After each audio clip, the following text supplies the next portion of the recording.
When you look at a business that wants to start doing cold calling, what are some numbers? What are some metrics you look at to make sure that it's going to be it's going to make sense for them to actually do it? When you look at return on time, return on investment. Great question. And, one thing I want to mention is, when I started calling, it was before the internet hit, all right? So when cold calling truly was cold calling, all right? I mean, I remember the days when you say to people, hey, I can send you an email, and they go, oh, you're kidding me, you can do that?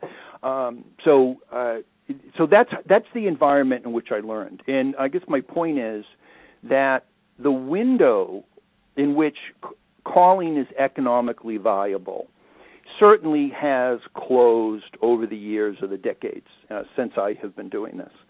And today, the companies where it's more economically viable is, first of all, you mentioned a higher margin profit service. So right away, that is one of the things you look at. And you look for recurring revenue. So in your business, people sign on, I'm assuming, for a monthly service or annually or so forth. So if you've got high margins and you have a subscription, multiple purchase business, that makes it possible for you to do appointment setting. I throw like commercial cleaning, for an example, that people might relate to. Fits into that. People need it. They're looking for changes. When they sign on, they're going to stick with you for 6 months, 15 months or more. Right. That works out.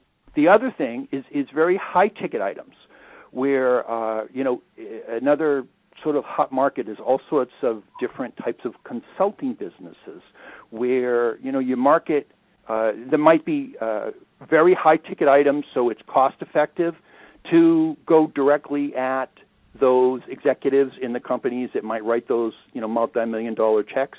Or if you have a profitable market and there's only a small pool. I mean, I work with some companies where, hey, they may only have 300 or 400 buyers in the world that are real. So in all of those circumstances, either high margin, repetitive purchases, high ticket items, or where there's a very small concentrated pool, and let's add to this, where traditional marketing or online marketing doesn't get to them quick enough. So, again, I'm not saying that it's better than anything else, but sometimes you just don't want to wait, or to use your term, you want to go right at them, and those are the people that can use appointment setting successfully today. So the broad range, those are the things that I look for. Got it. Okay.